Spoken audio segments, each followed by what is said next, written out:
नमस्कार, बहुत स्वागत है आपका। आप देख रहे हैं जी मध्य प्रदेश छत्तीसगढ़। आपके साथ मैं हूं आसिफ शेख और हम लेकर हाजिर हैं आपकी आवाज। आपकी आवाज में आज बात धान, किसान और सियासी घमासान की। जैसा कि आप जानते हैं, छत्तीसगढ़ सरकार ने फैसला किया है कि वो 1 दिसंबर से धान की खरीदी करेगी, जबकि किसान संगठन लगातार 10 नवंबर से धान की खरीदी किए जाने की मांग कर रहे हैं। इसी गतिरोध के बीच में रायपुर में एक किसान ने खुदकुशी कर ली और अब विपक्ष ये कह रहा है कि अब धान की खरीदी की तारीख लगातार आगे बढ़ाने और सरकार के अड़ियल रवैये के चलते किसान खुदकुशी करने लगा है, जिसकी वजह से सियासत में अब और ज्यादा तल्खियां बढ़ गई हैं।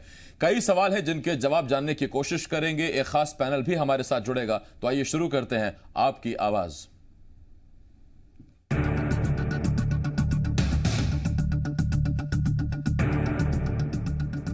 छत्तीसगढ़ में सरकार 1 दिसंबर से धान की खरीदी करने वाली है। इस फैसले पर किसान संगठनों में खासी नाराजगी है। किसानों की मांग है कि धान की खरीदी 10 नवंबर से ही की जाए। इसको लेकर किसानों के साथ 30 संगठन सरकार के खिलाफ हल्ला बोलने की तैयारी में है। अखिल भारतीय किसान संघर्ष समन्वय समिति के आह्वान पर कल पूरे देश भर के किसान संगठन सड़क रोकेंगे, रेल जाम करेंगे और तमाम तरीके की कार्रवाइयां करेंगे। और ये कार्रवाइयां केंद्र सरकार ने जो किसानों के खिलाफ कानून पारित किए हैं उसके खिलाफ हो। प्रदर्शन के बीच किसान की आत्महत्या के मसले पर प्रदेश में सियासी पारा चढ़ा हुआ है। रायपुर के अभनपुर में किसान की खुदकुशी के बाद विपक्ष के हमले तेज हो गए। बीजेपी का कहना है कि धान की खरीदी में देरी से किसान परेशान है और इस वजह से प्रदेश का किसान आत्महत्या कर रहा है। सरकार कहीं न कहीं किसानों को सुरक्षा देने में, उनकी फसल को सुरक्षा देने में असफल रही है। भारतीय जनता पार्टी इसको मुद्दा बनाएगी। निश्चित रूप से 3 सदस्यीय जांच समिति बनी है। रिपोर्ट आने के बाद इसको हम एक बड़ा मुद्दा। धान खरीदी पर सरकार ने पहले ही अपना स्टैंड साफ कर दिया है, लेकिन जब लगातार हमले बढ़े तो कांग्रेस ने कहा कि मुद्दों के अभाव में बिना वजह राजनीति करना बीजेपी की मजबूरी बन गई है। यह भारतीय जनता पार्टी के नेताओं का एक नया ट्रेंड शुरू हो गया है। इसकी हम कड़ी निंदा करते हैं। आज हमारी सरकार किसानों के उत्थान की दिशा में काम कर रही है, तो भारतीय जनता पार्टी के नेता इस प्रकार की अनर्गल लाभ करके चीजों को भरमाने का काम कर रहे हैं। 10 नवंबर से धान खरीदी की मांग किसानों ने की है। इस बीच सियासी हमले भी हो रहे हैं। भूपेश सरकार पहले ही बारदाने की कमी को धान खरीदी में देरी की वजह बता चुकी है, लेकिन किसान संगठन अपनी मांगों को लेकर चक्का जाम करने को तैयार है। उधर किसान की आत्महत्या सरकार के लिए चिंता बढ़ाने वाली है। अब देखना होगा धान पर यह घमासान कब थमेगा और सरकार का प्लान क्या रहेगा। रायपुर से रजनी ठाकुर के साथ ब्यूरो रिपोर्ट, जी मीडिया। ये एक रिपोर्ट हमने आपको दिखाई और हमने आपको बताया किस तरह से छत्तीसगढ़ में धान पर घमासान जारी है। हमारे साथ 3 खास मेहमान जुड़ रहे हैं। हमारे साथ किसान नेता अशोक चंद्राकर जी, इसके साथ साथ कांग्रेस की तरफ से अजय साहू जी और बीजेपी की तरफ से संजय श्रीवास्तव जी हमें ज्वाइन कर रहे हैं। आप तीनों का बहुत बहुत स्वागत करता हूं मैं।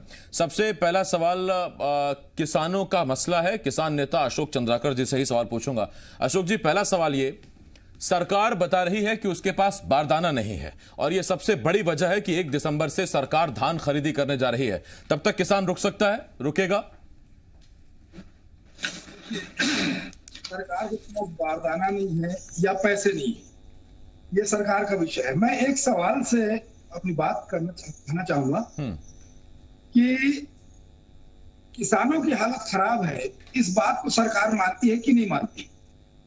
पहला सवाल क्या है कि आज एक किसान आत्महत्या कर लिया, पहले और आत्महत्याएं हो चुकी हैं, तो जब किसान आत्महत्या कर ले तभी क्या हम उस पर बहस करेंगे, उनकी स्थितियों पर?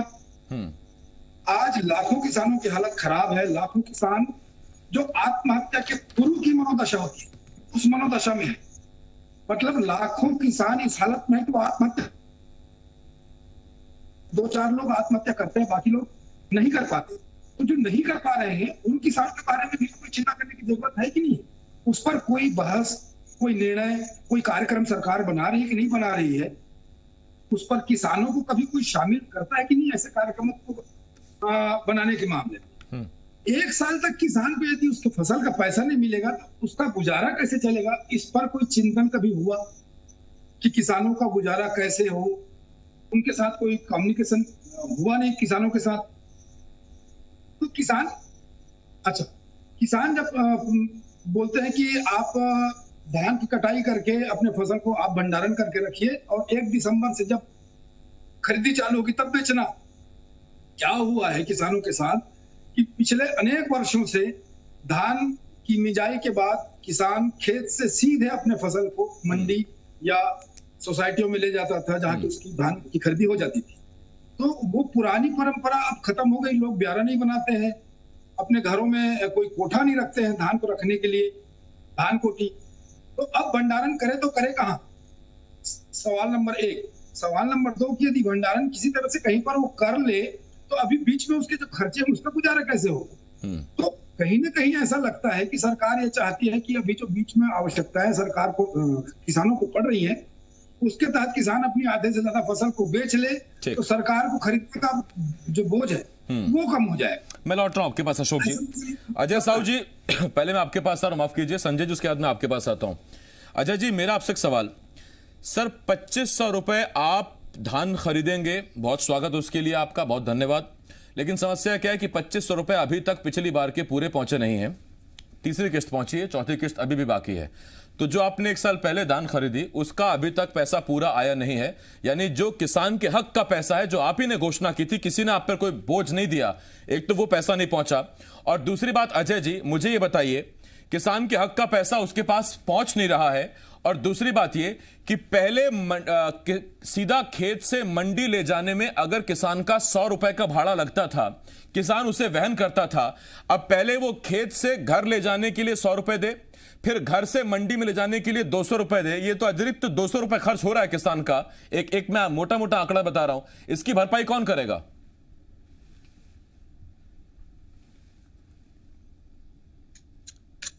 देखिए, निश्चित तौर पर पहले जो व्यवस्थाएं थी, किसान की आदत उन व्यवस्थाओं के हिसाब से बन गई थी जैसा कि किसान नेता चंद्राकर जी बता रहे थे। लेकिन हम सब ये जानते हैं, पूरे विश्व में ये पहली बार है कि जो कोविड की परिस्थितियां ये निर्मित हुई हैं। क्या हमारे पास जूट मिल से अगर गठान नहीं आए हैं बोरों के, तो हम उसकी खरीदी कैसे कर सकते हैं? सरकार की भी अपनी मजबूरियां हैं, किसानों की मजबूरियां हैं ही। किसान के नाम पर राजनीति सही में कभी नहीं होनी चाहिए, लेकिन जो लोग राजनीति करते हैं, किसानों के नाम पर इवेंट करने का काम करते हैं, उन लोगों को यह सोचना चाहिए किसानों के जेब में पैसा डालने का काम तो भूपेश बघेल जी की सरकार ने किया है। अभी एक किस्त मिली है। जो बातें कह रहे थे किसान नेता चंद्राकर जी, तो मैं उनको बताना चाहूंगा, अभी के खर्चों के लिए उनके खातों में पैसा जा चुका है, उसकी चिंता आप ना करें। प्रदेश में जो किसानों का, प्रदेश का जो मुख्यमंत्री है वो स्वयं किसान है, किसानों की पीड़ा को बहुत अच्छे से समझने वाले हैं। हम पूरे हिंदुस्तान में अकेले हैं जो 2500 रुपए धान का समर्थन मूल्य दे रहे हैं। और जब दे रहे हैं तो विपक्षी हम पर यह आरोप लगाते हैं कि आपने पिछले साल का नहीं दिया। अरे आपने तो 5 साल बोनस देने का वायदा किया था, 1 रुपए नहीं दिया। 2100 रुपए धान का समर्थन मूल्य देने की बात की थी, उस पर कोई काम नहीं किया। पंपों पर जो बिजली बिल आपको माफ करना था वो नहीं किया। भूपेश बघेल जी ने तो पूरे प्रदेश के बिजली उपभोक्ताओं का बिजली का बिल जो है वो आधा करने का काम किया है। तो ये विपक्षी जो है वो किस मुंह से आरोप लगाते हैं? नहीं, इसमें अजय जी आपसे छोटा सवाल मैं और पूछता हूं। अजय जी एक सवाल तो अजय जी परिणाम देखने को मिलेंगे। एक तो अशोक जी ने जो सवाल पूछा बड़ा वाजिब है। क्या आप मानते हैं कि छत्तीसगढ़ में किसान की हालत खराब है? और उसमें एक सवाल मैं अपना ऐड करना चाहता हूं, क्या सरकार का खजाना मजबूत है, सरकार की आर्थिक स्थिति मजबूत है? हां या ना में जवाब दीजिए इन दोनों सवालों का। आसिफ जी, निश्चित तौर पर छत्तीसगढ़ का किसान समृद्ध हुआ है और यही कारण है कि 24% जो है इस आपदा के समय में 24% जीएसटी की जो बढ़ोतरी हुई है, केंद्र सरकार के खाते में हमने जो पैसा दिया है जीएसटी के माध्यम से, तो ये छोटी बात नहीं है। किसान समृद्ध है, तभी यहां पर मंदी में भी जो है मंदी की मार नहीं पड़ पाई और व्यापार लगातार आगे बढ़ता रहा है। शहर का आदमी खर्चा नहीं कर रहा है, गांव में जो किसानों की जेब में पैसे जा रहे हैं तो वो पैसा फ्लो होकर मार्केट में आ रहा है। यही कारण है कि छत्तीसगढ़ में कभी मंदी की मार देखने को नहीं पड़ी। अच्छा, क्योंकि किसान समृद्ध हो रहा है और किसान फसल बेच रहा है, उसके पास पैसा आ रहा है, इसीलिए आप 4-4 किस्तों में पैसे पहुंचा रहे हैं क्या? एक सवाल हम अशोक जी आता हूं एक मिनट, अशोक जी आता हूं एक मिनट। में ये काम कर रहे हैं, क्या छत्तीसगढ़ के किसान ने नहीं देखा है? आपको ये, आप आसिफ जी ये बताइए, हमने सारे सांसदों को बुलाया, चलकर मोदी जी से बात करते हैं, लेकिन कोई भी सांसद किसानों के हित में खड़े होने के लिए सामने नहीं आया। तब उन परिस्थितियों में हमने मजबूरीवश यह निर्णय लिया कि किसानों की जेब में जो पैसा डालने का हमने वादा किया है वो हम पूरा करेंगे, और उसीलिए हमें यह रास्ता निकालना पड़ा कि इस रास्ते से जाकर के हम किसानों को लाभ पहुंचाने का काम करेंगे। ये जो इससे पहले की जो सरकार थी, नहीं, मुझे फिर उसका जवाब नहीं मिला अजय जी। मैं कई बार पूछ चुका हूं, मुझे आधे जवाब मिलता है। मैं एक बार फिर कोशिश करूंगा आपसे पूछने की। लौटता हूं अजय जी, लौटता हूं आपके पास। काम कर रहे हैं अजय जी, लौट रहा हूं। प्रदर्शन करना हर किसी का अधिकार है अजय जी, लौट रहा हूं मैं आपके पास। होने भी चाहिए, लेकिन अजय जी आता हूं। संजय जी, मेरा आपसे एक सवाल। संजय जी, कांग्रेस से सवाल मैं पूछता हूं, पूछता रहूंगा कि आपने जो बीच का रास्ता निकाला बहुत स्वागत योग्य कदम है, लेकिन उस बीच के रास्ते में यह कहां तय था कि आप एक किश्त में पैसा नहीं दे सकते अपने किसानों को, एमएसपी से अलग और बोनस राशि के अंतर के बीच की राशि, पहली बात। लेकिन उसी दौर में संजय जी, मैं आपसे सवाल यह पूछता हूं कि तब जबकि छत्तीसगढ़ में करीब 5 से 6 हजार गठान बारदाने की आवश्यकता है, एक गठान में करीब 500 बोरे होते हैं। साहब, मुझे यह बता दीजिए आप कि अगर बारदाना छत्तीसगढ़ सरकार के पास है नहीं, जूट समिति से बारदाना आएगा नहीं, प्लास्टिक को आपकी कैबिनेट ने बंद कर दिया, तो सरकार कैसे खरीदेगी? आप मुझे बताइए, कोई रास्ता आपको समझ में आता हो तो। देखिए आसिफ जी, हम किसी सरकार की कार्यप्रणाली पर बातचीत कर रहे हैं, किसी व्यक्तिगत या किसी के घर की बातचीत नहीं कर रहे हैं। और जब 2 वर्षों से ये भूपेश बघेल जी की सरकार लगातार इस बात को केंद्रित करके राजनीति करती है कि वो किसानों की सरकार है, वो छत्तीसगढ़ की सरकार है, किसानों की सरकार है, किसानों के लिए सबसे ज्यादा काम की, तो मुझे लगता है इस कोरोना संक्रमण के समय भी, जिसका हवाला ये दे रहे हैं, ऐसे समय में किसानों से धान खरीदने की कार्य योजना बनाने की आवश्यकता थी। यदि आज आप ये कह रहे हैं कि जीडीपी अच्छी है, आप ये कह रहे हैं कि अर्थव्यवस्था अच्छी किसानों के कारण है, खेती के कारण है, तो इसकी कार्य योजना भी आपको बनाने की आवश्यकता थी।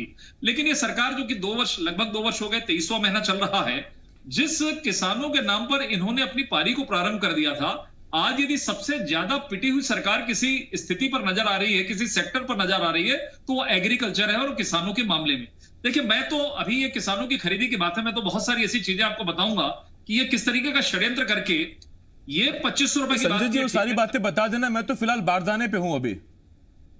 सर, बारदाना तो देखिए, सरकार को ये सब कार्य योजना बनाने की आवश्यकता थी।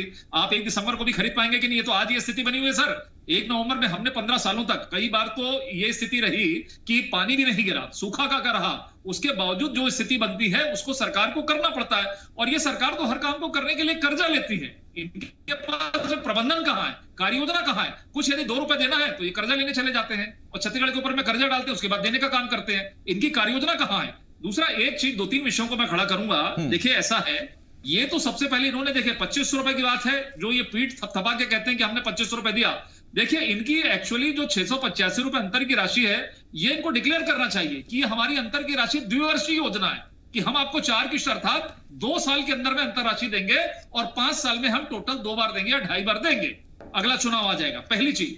दूसरा, अब इनको ये मालूम चल गया है कि 685 हमने कह तो दिया, सरकार तो बना दिया, अब लेकिन अगले साल तो ये देने की स्थिति में है ही नहीं। और इसीलिए सबसे बड़ी चीज बता रहा हूं, आसिफ जी ध्यान से सुनेंगे, कि पहली बार ऐसा हो रहा है कि किसानों के खातों के जो रकबे हैं, अशोक चंद्राकर जी बैठे, पूछ लीजिएगा। हाँ, वो छोटे हो रहे हैं, मेड़ चौड़ी हो रही है। गिरदावरी में आपने उसको मुद्दा उठाया था, किया जा रहा है। वो है मेरे ध्यान में। संजय जी, मैं आपसे ये पूछ रहा हूं, देखिए, रही बात जूट की, आप जानते हैं छत्तीसगढ़ में जूट नहीं होता। छत्तीसगढ़ में ना जूट के बोरे बनेंगे। जिन प्रदेशों में जूट होता है, पटसन का जहां पर खेती होती है, वहां से समिति के जरिए से सरकार की ही तय की, वहां से बोरे बनकर आएंगे। प्लास्टिक के बोरों की अगर आप आंशिक अनुमति जो पहले दी थी, अगर वो बरकरार रहती है, तो आप सीधा कांग्रेस को घेर सकते हैं, सरकार को घेर सकते हैं कि अब प्लास्टिक बोरों की अनुमति है, आप सीधा खरीदिए 10 नवंबर से।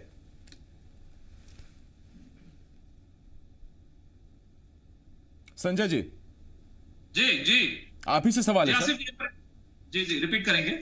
सर संजय जी, मैंने आपसे सीधा बोला कि तब जबकि छत्तीसगढ़ में जूट नहीं होता, हमारे यहाँ बोरे नहीं बनते, जिन राज्यों में जूट बनता है, उत्पन्न होता है, वहां से बोरे बनकर केंद्रीय समिति से होकर वो बोरे आते हैं, आप जानते हैं, और उनका हर प्रदेश में डिमांड के मुताबिक उसको सप्लाई होती है। मुझे बताने की जरूरत नहीं, आप उसके बेहतर जानकार हैं। मैं तो आपसे पूछ रहा हूं कि पहले की तरह अगर प्लास्टिक बोरों में खरीदी की अनुमति मिल जाती है तो उसको लेकर आप सांसदों के साथ जाकर आप केंद्र से मांग कर सकते हैं, आप सरकार के साथ जाकर मांग कर सकते हैं। आप ही ने प्लास्टिक पर बैन लगा दिया है, और अगर प्लास्टिक की अनुमति मिलने के बाद भी 10 नवंबर को अगर खरीदी शुरू नहीं होती है तो आप सरकार को घेरिए किसानों के साथ मिलकर। ये तो ऐसा है आसिफ जी, ये सरकार को परिस्थितिवश ये सब चीजें परिवर्तित होती है। क्या ये चिट्ठी लिखने वाली सरकार जो हर मुद्दे पर चिट्ठी लिखती है, क्या इन्होंने चिट्ठी लिखा? पहली चीज, क्या उन्होंने केंद्रीय जो खाद्य मंत्री है या जो एग्रीकल्चर मंत्री है उनसे बातचीत की? क्या ये कार्य योजना तो इनको बनाने की आवश्यकता थी। तो मुझे लगता है कि सरकार को इस पर ध्यान देने की आवश्यकता है कि हमको क्या। और देखिए, 1 दिसंबर के लिए तो ये रिजिड हैं, ये किसी की सुनने नहीं। हमारा आंदोलन तो पिछले साल से चल रहा है। पहली बार भी जब ये धान खरीदे थे 1 नवंबर नहीं, 1 दिसंबर, क्योंकि इनकी आर्थिक स्थिति ठीक नहीं है। मैं बिल्कुल इसमें सहमत हूं कि यदि कोई रास्ता निकलता है तो निकलना चाहिए, लेकिन आपकी नीयत ठीक होना चाहिए। आप तो धान ही नहीं खरीद रहे हैं, आपके यहाँ तो 36 लाख हेक्टेयर, सर यहाँ का मैं बताता हूं आपको कि 36 लाख हेक्टेयर जो कृषि क्षेत्र है, जो खेत है, वहां पर धान उगता है, और लगभग इसको हम यदि कन्वर्ट करें तो 90 लाख एकड़। इस बार 20 से 25% जो क्षेत्र है उसको गिरदावरी के नाम से ये ले ही नहीं रहे। 10 एकड़ है तो ये 6 एकड़ 7 एकड़ गिन रहे हैं, अर्थात लगभग 4.5 करोड़ एकड़ जो है वो ये उनका फसल ले ही नहीं रहे, उनकी धान ले ही नहीं रहे। यदि 4.5 करोड़ को क्विंटल का 25 रुपए से जोड़ लीजिए तो कितनी राशि यदि होती है। ये इनकी मिली सुधी मामला है, और लगातार जिस तरीके से आत्महत्या हो रही है, सरकार का किसानों की ओर में कतई ध्यान नहीं है। इनका केवल और केवल ये मामला है कि सरकार आई है और सरकार जाएगी, जो करना है कर लो। ये स्थिति संजय जी, अशोक जी आपके पास आ रहा हूं। अशोक जी, मेरा आपसे एक सवाल, बारदाने की समस्या सरकार के सामने, और सरकार जिसे सबसे, देखिए मैं इस बात से इत्तेफाक नहीं रखता, ना मैं मानता हूं जो अभी अजय जी ने जो बात रखी कि कोविड काल है इसीलिए हमने 1 दिसंबर की तारीख रखी है, तो बगल के प्रदेश मध्य प्रदेश में गेहूं खरीदा गया कोविड काल में, और इतना गेहूं खरीदा गया कि पंजाब को पीछे छोड़ दिया, और आज आपके कोविड के आंकड़े मध्य प्रदेश से ज्यादा हो गए, जबकि आपकी आबादी मध्य प्रदेश से 3 गुना कम है, 2 गुना कम है, आधी आपकी आबादी उनसे। मेरा वो तो सवाल नहीं है अशोक जी, मैं सीधा पूछ रहा हूं कि बारदाने की जो जेन्युइन वजह सरकार बताती दिख रही है, कांग्रेस बताती दिख रही है, ये कितनी बड़ी समस्या आप समझते हैं सरकार के सामने? मैं ये बोलता हूं कि बारदाने की समस्या सरकार की है, तो सीधा मेरा सवाल है, किसान होने के नाते हमको किसी पार्टी से कोई लेना देना नहीं है कि भाजपा है कि कांग्रेस है। कांग्रेस वाले भाजपा पर आरोप लगाएंगे, भाजपा वाले कांग्रेस पर लगा रहे हैं, मुद्दा कहीं भटक कर कहीं और चला जा रहा है। सवाल यह है कि बारदाना नहीं है, उसके लिए किसान क्या जिम्मेदार है? दूसरी बात, अब किसान का धान जब कटेगा तो किसान को भी तो भंडारण के लिए बारदाने की जरूरत है, उसके पास भी तो नहीं है, अब वो क्या करेगा? तो किसान की समस्या को सरकार सुलझाए या सरकार की समस्या को किसान सुलझाए, इसमें से जिम्मेदार कौन है ज्यादा बड़ा? किसान की समस्या को सुलझाने के लिए सरकार जिम्मेदार है कि सरकार की समस्या को सुलझाने के लिए किसान जिम्मेदार है? नहीं, ये बहुत बड़ा आपने एक एंगल दे दिया। मैं तो अब तक परिवहन और भंडारण की बात कर रहा था, लेकिन आपने जो बात रखी बहुत सही है, क्योंकि आप सीधा ट्रॉली में धान भर के या तो बारदाने में ले जाइए या खुला ले जाइए, और वहां खरीदी केंद्र में वहां तोल तोल के बारदानों में भरा जाएगा। लेकिन अगर किसान के पास बारदाना नहीं है तो अब वो इतना बड़ा धान का गट्ठर या धान कहां रखेगा? ये अजय जी, मैं आपके पास आ रहा हूं, इस बारे में सरकार ने सोचा है क्या? 2 सवाल तो मैं आपसे पहले पूछ चुका हूं कि पहले घर से सोसाइटी या मंडी, इसका भंडारण, इसका परिवहन का खर्च, और दूसरी बात अगर किसान के पास बारदाना नहीं है तो फिर वो कहां संभाल के रखे?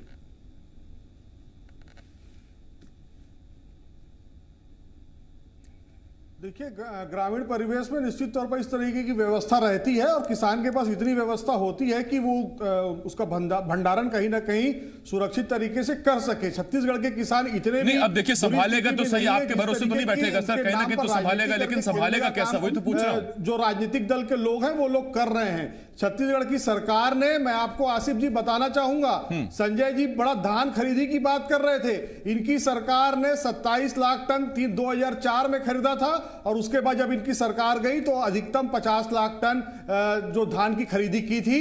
हमने 2 वर्षों में 80 लाख टन और 83 लाख टन, इस साल 83 लाख टन धान की खरीदी की है। तो हमारी सरकार पर आरोप लगाने से पहले, छत्तीसगढ़ के किसानों के नाम पर राजनीति करने से पहले विरोधियों को यह समझना होगा कि छत्तीसगढ़ की सरकार किस तरीके से काम कर रही है। संजय जी कह रहे थे सरकार के पास पैसा नहीं है, तो जिस राज्य को 2003 में हमने आपको सरप्लस करोड़ों रुपए आपको दिए थे, वो राज्य 40,000 करोड़ के कर्ज में कैसे चला गया? मेरे पास वक्त खत्म हो गया, लेकिन इसमें एक एंगल और भी है, और वो ये कि बीजेपी लगातार मांग कर रही है कि हर एकड़ में कम से कम 20 क्विंटल किसान का धान तो खरीदा जाए। तो सवाल ये, रकबा वही है, किसान भी वही है, कोई अचानक से ऐसी कोई नस्ल निकाल के तुला नहीं दी धान की कि पहले जो 3 किलो होती थी वो अब सीधा 6 किलो हो गई। तो जब सरकार खुद 10 क्विंटल जो सरकार खरीदती थी, रमन सरकार, वो आज मांग कर रही है कि 20 क्विंटल कांग्रेस सरकार खरीदे, तो ये भी आप देखिए। तो देखिए, मांग करने से नहीं होता है, मांग क्या चीज है या उसके पीछे के फैक्ट क्या है उस पर होता है। लेकिन किसान को क्या वाकई राहत पहुंचाई जा रही है? बारदाना नहीं मिल रहा है तो उसके लिए कौन जिम्मेदार है? किश्तें अगर 4-4 बार में अगर मिल रही किसानों को तो उसके लिए कौन जिम्मेदार है? और क्या आपने वचन पत्र में यह वादा किया था? किसान सब कुछ देख रहा है।